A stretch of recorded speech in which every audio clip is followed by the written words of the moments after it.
बोलो तुम कुछ बोल रहे हो, नहीं बोलूँगा सर।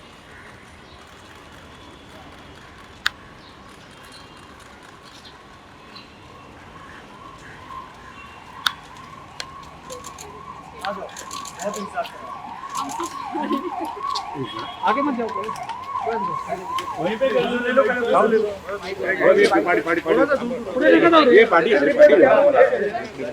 ये भाई जाना थोड़ा सा दूर दूर, दूर दूर कोविड का पकड़ लो, पकड़ लो, पकड़ लो। ओके, रोल गाना। सामने देखिए। जो प्रॉपर्टी सेल में दूसरा मामला दर्ज हुआ था, उस मामले में आपको आरोपी बताया गया। आपने कई कोर्ट में दरख्वास्त की, राहत आपको सुप्रीम कोर्ट से मिली, क्या करना चाहेंगे? और आज आप आई हैं या किस यहाँ पर किस लिए बुलाया गया, क्या क्या कुछ होने वाला है? मैं फ़िलहाल तो यहाँ पे स्टेटमेंट देने आई हूँ, जो काफ़ी टाइम से पेंडिंग था। और ये सबको पता है कि मुझे पूरी तरह से फ्रेम किया गया, क्योंकि मैं बार बार मीडिया से इंटरेक्ट कर रही थी, लोगों के सामने सारी चीज़ें लेकर आ रही थी। क्योंकि हो क्या रहा था कि ये लोग सिर्फ वन साइडेड खेल रहे थे। इनको जो मन में आ रहा था वो लिख रहे थे, जो मन में आ रहा था बोल रहे थे। तो बहुत ज़रूरी था कि मैं अपना पक्ष रखूँ। तो जब मैंने अपना पक्ष रखना शुरू किया, क्योंकि कॉन्स्टिट्यूशन में सबको हक है कि वो अपनी बातें रखें, तो मैंने अपना हक पूरी तरह से यूज़ किया। मैंने अपनी बातें रखी, तो मुझ पर केस किया गया, पूरी तरह से मुझे फ्रेम किया गया। मेरे पास प्रॉपर प्रूफ है, मेरे पास प्रॉपर रॉ फुटेज है। सीबीआई के पास भी एक कॉपी है, मेरे पास भी एक कॉपी है। मेरे पास एनओसी वीडियोज़ हैं। जिस लड़की ने मुझ पर केस किया है, उसने 4 अलग अलग डायरेक्टर्स पर केस किया है। मजाक चल रहा है कि वो एक शूट पे जाती, वहाँ भी फोर्स हो रहा है, सेकंड पे जा रही, वहाँ भी उसके साथ फोर्स हो रहा है। पता नहीं किस टाइप का मजाक चल रहा है। सबको पता है कि गलत केस था। आप मेरी एफआईआर कॉपी भी देखोगे, वहाँ भी पता चलता है कि गलत केस है।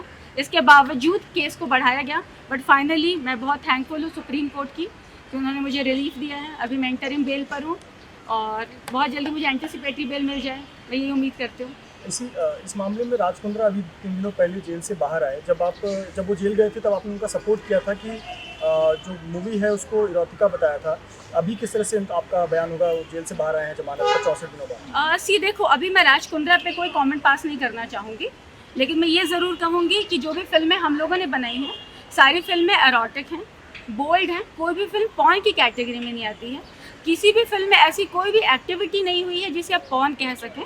और अपार्ट ऑफ ऑल दिस, अभी तक डिजिटल में सेंसर नहीं है। अगर आपके घर में डोर नहीं है, दरवाज़ा नहीं है, तो कोई परमिशन लेके नहीं आएगा। सो जहाँ पे किसी चीज़ की परमिशन की ही ज़रूरत नहीं है, उस पर एक बिना मतलब का केस बना दिया जाता है। बाद में लड़कियों को ज़बरदस्ती ब्लैकमेल करके कि अगर आप केस नहीं करोगे तो आपको भी एक्यूज़ बना दिया जाएगा।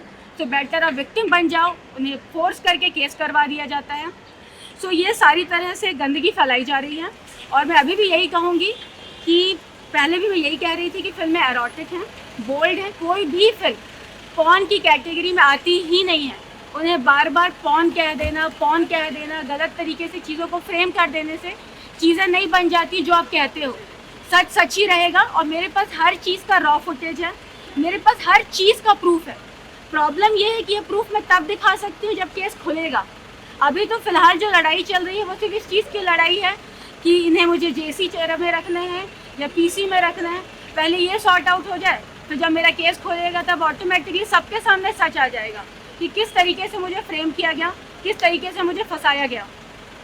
एक आखिरी सवाल, आप कह रही हैं कि फ्रेम किया जा रहा है जबरन। जो इस केस में जुड़े हुए लोग हैं उनको बोला जा रहा है कि आप बयान दो या लड़की को एफआईआर करने के लिए कहा है। कौन लोग हैं, क्यों कर रहे हैं, कौन लोग? क्योंकि केस बहुत कमज़ोर है।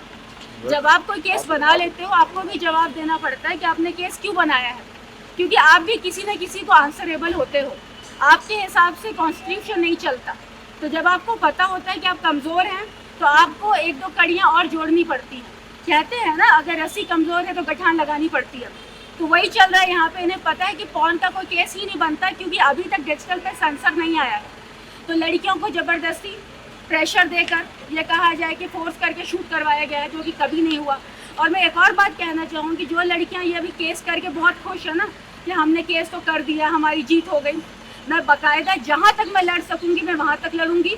जितनी बार मुझे लड़ना पड़ेगा मैं उतनी बार लड़ूंगी, और मैं हर बार सच सामने लेकर आऊँगी। और इन सारी लड़कियों पे मैं डेफेमेशन केस भी डालूंगी, क्रॉस एफआईआर भी डालूंगी। और जब इनके प्रूफ में सामने लेकर आऊँगी तो उन्हें पता चलेगा कि गलत केस करने का नतीजा क्या होता है। मैं लड़की होकर मुझ पर 376D लगा दिया। इमेजिन करो, अगर मेरी जगह कोई लड़का होता उसकी ज़िंदगी निकल जाती है प्रूफ करने में कि उसने किसी का रेप नहीं किया है। यहाँ लड़की को प्रूफ करने के लिए 5 मंथ्स लग गए। मैं 5 मंथ्स जेल में थी एक रेप केस के लिए। यहाँ रोड चलते हुए किसी आदमी पे एक लड़की बोल देगी ना इसने मेरा रेप किया, इसने मुझे छेड़ा, कोई सफाई नहीं मांगता, कोई नहीं पूछता, कोई एक प्रूफ नहीं मांगता, तो फिर ये तो गलत है ना। आपको लड़ने का हक है, मैं लड़ूंगी। और इन सारी लड़कियों को ये सबक मिलना चाहिए कि गलत केस नहीं करना चाहिए। आप अगर सच है तो सच के लिए लड़ो। और एक बात कही जाती है, सच ही हमेशा जीतता है, तो मैं ही जीतूंगी। सचिन वजीर इसको शुरुआत में केस में देख रहे थे, उनको लेकर भी कोई आपके मन में सवाल क्यों? जिस तरह से उनका नाम बाद में आया वसूली केस में और अभी मर्डर केस में भी आरोपी हैं, तो कहीं ना कहीं संदेह पैदा होता है कि उनका मकसद क्या था, उनका कहीं ये दर्ज करने का केस। देखो, उसका कोई रिलेशन नहीं है ये केस। हमारे केस से उसका कोई लेना देना नहीं। Thank you. एक मिनट,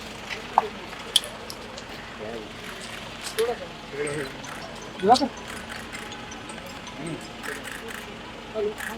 दिया बेटा माइक